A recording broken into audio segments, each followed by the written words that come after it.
guys, welcome back. On today's episode, I thought I would give you a glimpse into what I've been getting up to in hotel quarantine, as well as talk you through my recent journey with injury. Now, how does an elite athlete train whilst being stuck in a hotel room? I'll show you. In terms of training, we're actually really fortunate enough to have a couple of weights, so we've been able to get in a few strength sessions here or there. We've actually also had to get some bowling done, and I've had to get a little bit creative. So what I do is I get my office chair and I put it up against the wall just here, and then I get my luggage bag and I put it on top of the chair, and then I take all my pillows off my bed and prop them up against the wall so that I can bowl into the pillows. Now I know it's not like bowling in the nets outside, but at least it's something to keep our body ticking over and keeping that muscle memory going. It's also pretty funny, so I don't mind doing it. In terms of things that have been keeping me busy, so I brought my PlayStation. I've been playing a bit of F1.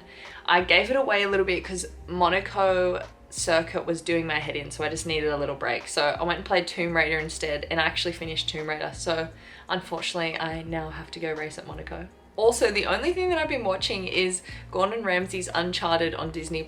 It's like this show where he travels around to different locations and forages for food and then does a big cook up, and it's just really nice and wholesome, and I usually just watch it when I'm having breakfast, lunch or dinner because I just sit at my desk and have it and stare at the wall. So I thought I'd watch Gordon Ramsay instead. I've also had tons of Zooms that have actually been making time fly, so whether that's with a journo or someone's podcast or an important meeting. Oh, and we actually played a murder mystery game over Zoom with everyone who's here in quarantine, and that was pretty interesting. I didn't actually know what was going on for at least an hour, but by the end we sort of worked out what we had to do. We only got 50% of the answers right, but it was still really fun, and we got to dress up. The only thing I had, where is it? Where are my cool glasses? Oh, the only thing I had to dress up with these really cool glasses, and I just chucked on some red lippy, and I was meant to be a rap icon, so I just tried to layer my clothes. It was like a bougie rapper, I would say. I've also just been scrolling on TikTok mindlessly. I need to stop. I have an issue. My screen time is going to be through the roof on Sunday. A few extras that have been keeping my spirits up is my SodaStream. I brought that in just over there.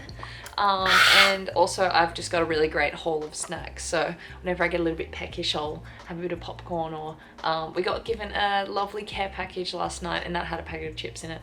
I had some Shapes chicken crimpies. They are goat. Don't argue with me. Apart from that, we are almost out of here anyway, so I'm gonna stop rambling on about what I've been getting up to in quarantine and start talking about my recent journey with injury. Okay, let me set the scene for you guys. So last year, had a full preseason and I was feeling so great. I actually ended up getting picked in the Aussie squad for the first time in September. So I was over the moon with that, and I couldn't believe it, and I was super excited. I felt like I was almost at the peak of my career. I know I'm young and I know that's so dramatic, but that's just how it felt. So I was training and I was bowling really fast, and I was feeling really good, and I was in amongst the Aussie squad, and we went into Big Bash, and I ended up bowling the second fastest ball of the Big Bash, which was also super cool, and I just felt great. I felt so good with my game. I thought this is the season, I thought this was going to be the best season I'd had to date. So I was feeling super awesome. Then about 4 games into Big Bash, because the first half was sort of rain delayed, which sucked, but about 4 games into Big Bash, I was batting and I came out of my crease to play some spin and missed the ball and slid back to try to get into my crease, and I did the splits. So for the past 2 years, I actually had this hamstring tendinopathy, which is pretty much just like inflamed hamstring tendon. And so when I did the splits, my hemi sort of felt a little bit funny, but it just sort of felt like my tendon flicked over my bone. Like it had a little ding, but it wasn't like an excruciating pain sort of ding. It just felt like you know how it does it over your hip or your knee sometimes randomly. Anyway, if you don't, then soz. So yeah, I felt this weird ting, but it didn't hurt, and I just got up and walked off the field. And it just sort of felt a little bit sore. It wasn't too bad, but one of the girls was like, "Oh, go get the physio and we'll check you out anyway, just to make sure." So physio came in and asked me a few questions, and I said it was a bit sore, but I thought it was just sort of had aggravated that tendinopathy. So we did all these tests. I did a squat, I did a bridge, I could touch my toes, I could do all that stuff, but I couldn't grab my knee to my chest.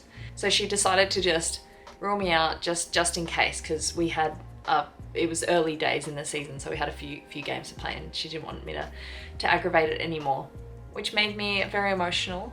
I got upset because she didn't let me run to test it. Our team didn't do too well with the bat, so I really was keen to get out in the field with the ball and try to knock over some stumps. So I was just a bit frustrated, really. The next few days it was just sort of a bit sore and didn't really get better. So we thought we'd go get a scan just in case. I was pretty cruisy about it all, to be honest. My mind was set playing on the weekend because I didn't think it was too bad. It was Origin night and all the girls were in my room watching the game together. And I got this phone call saying, hey, can you go to the doctor's office? Like, we need to talk about your result. And I said to everyone to stay there, like, I'll be back in 5 minutes, like very cruisy. So I went into the doctor's office and the first thing that she said to me was, you've done a good job. And I was a bit confused and I said, what do you mean? Anyway, I went in and she informed me that I had torn my hamstring off the bone, which was a lot more significant than I had initially thought.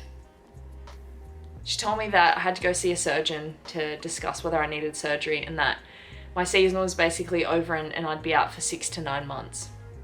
And it was a pretty big shock, considering I was still riding a high from being picked on that Aussie tour and having a really great big bash. All of a sudden just came crashing down and I was really emotional and it was super upsetting and I bawled my eyes out.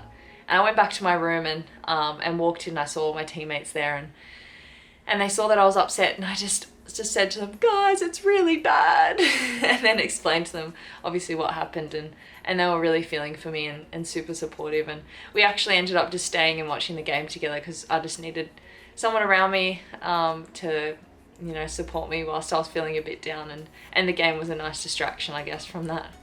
I ended up having surgery and the experience was a little bit weird. It was the first time I actually had surgery. I guess I got surgery when I was in year 1 once to get my tonsils out, but I'm not really counting that. First significant injury surgery sort of thing, I guess. I was a little bit nervous going to the theatre, and as the nurses were sort of wheeling me in, she could sense that I was a bit anxious, so she said, hey, do you want a couple of champers? And I was a little bit confused at first, but I was like, yeah, like, what do you got for me? Anyway, she gave me this stuff to sort of help me relax, and I swear to God, 20 seconds after she injected in my arm, I was experiencing real life lag. Like, someone would walk past me, but I would see their shadow continue. It was very weird. Their light stream, actually. It was like, it wasn't dark. It was very cool and a bit trippy. Anyway, the next thing I knew, I woke up and it was done. So I can't remember counting down or anything like that. I was then a little bit loopy and high, I guess, from the drugs, and started giggling at everything. And I remember being so thirsty, sculling my water and arguing with the nurse to give me water. I then proceeded to eat a Jatz biscuit and almost choke on it because it was so dry in my mouth and down my throat that she ended up giving me water, so I wouldn't die from choking on this Jatz. Once again, very dramatic, but that's just how I remember it. So when I got back to the hotel, my teammates were there to greet me with some beautiful flowers and lots of sweet treats, which I got stuck into. I had to be on crutches for about 6 weeks, and initially it was pretty tricky. It was the first time I'd actually been on crutches, and I really struggled to put my socks on because I couldn't bend down to put them on, obviously. But thankfully, all my teammates were on our floor and I just had to yell out, and whether it be the Satahuhus next door or Woofy, they'd come in and help me put my socks and shoes on, which was really cute. But I found a crafty way to take them off. I actually ended up staying in the hub for the next 2 or 3 weeks just because I really wanted to still be a part of the team and contribute what I could off the field, even with my crutches. Out of the hub, the first 4 weeks, where I just had to sit around and do nothing and let my leg heal, were really boring and really depressing, and I was feeling pretty down and lonely. Suddenly I couldn't do all the things that I'd love doing. I couldn't go for rides or go trail running or go for just a big walk or go and play golf. It was really lonely and I just had to sit around and be bored. But luckily I actually had something else that I could go and focus my time and energy on, and that for me was design. I studied industrial design at the University of Canberra, and at the time when I was on crutches and not really doing much, I actually had a project that I had to get done because I won an award, which meant that I had to create something for an exhibition. And that something was actually a 3D printed lounge. It was really cool. I got to use this massive robot arm at the University of Canberra's workshop with a 3D printer extruder attached to it. And it took me about 2 weeks to finally get this thing going. And when I did, I had to watch this thing like a hawk for 2 8-hour days straight, with a few mishaps here and there, but I actually ended up getting it done. And I think that if I was still fully fit and training, I don't think I'd actually be able to get the job done in time for the exhibition, so a bit of a silver lining in there. It was a really great distraction from being sucked away from all the things that I love doing physically, and I was able to really channel my energy and focus on something that I became really proud of. I think it's really important that we have other things in our life to balance it so we don't put all our eggs in one basket. Finally, it was rehab time, and I was super grateful that I got to work with Ben Sapel, who put together a really great rehab program to help me get back to fitness. Early on in the rehab, a lot of the movements surrounded strengthening the little muscles surrounding my hamstring. So my glutes, a lot of hip flexor work, calves, and a fair bit of core, so that I was all really stable when it came to working on that hamstring again. I was also very limited with the range of the movements that I was doing, so very small squats, just gradually increasing that movement again in my body.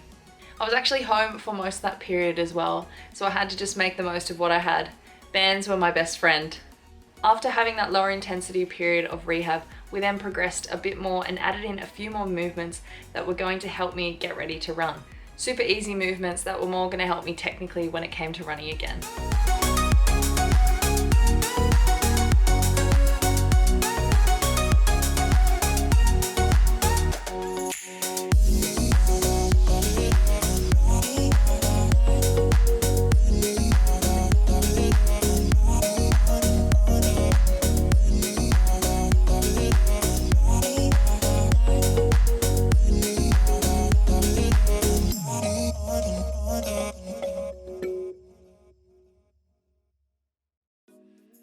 We then started adding in a few more strength movements, such as a hip thrust and the leg press, just to build a bit more muscle.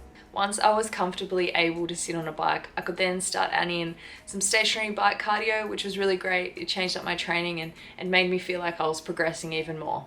When my wound was healed, I was able to jump in the pool and add in some pool cardio. So I would only use my arms, and I'd have this pool boy, which is like a big peanut foam that went between my legs and held my legs up, and I'd just pull until I couldn't pull anymore. Adding in the cardio was great because I thought it might lessen the shock when I returned to running and hope that my lungs wouldn't blow up as fast. Once I was a lot stronger and feeling more confident in my movements, it was then time to add in the boring stuff. But the good stuff, it was the drill work. It was slow and repetitive at first, and I was super uncoordinated with the movements, which was a little bit embarrassing, but by the time I got the rhythm with my feet, I was feeling really good and really strong, and it was exciting to see me progressing. The addition of these movements was super important because it was teaching me to run again, but this time with a really strong technique that I could be confident in. So whilst maintaining my cardio, I now had gym work and drill work to get done. So the training schedule was hectic. Some days I was doing 2 sessions a day, and I'd only have a rest day off here and there, so I was really busy. But it was finally time for me to get outside and start moving a bit more. Obviously it was a slow progression. We started off at a pretty low intensity and then progressively ramped up until I was sprinting. This is obviously over a few weeks. And I was also back on the bike outdoors this time, so I could change up scenery from my garage. Gym also began to evolve to more explosive work that would help with my running technique. I found these movements actually really interesting. Some of them I've never done before, and I thought they were really great, and now I feel super stable and really confident in my running.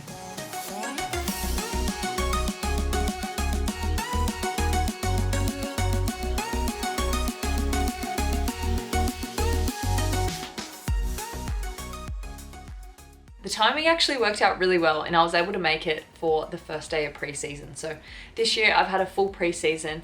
Bowling loads progressively worked up as they do each year, and I'm fully fit and I'm ready to rip in on tour. Overall, do not recommend tearing a hamstring off the bone. The thing that worked best for me was breaking down my rehab into little tiny building blocks rather than seeing it as one giant 9-month skyscraper.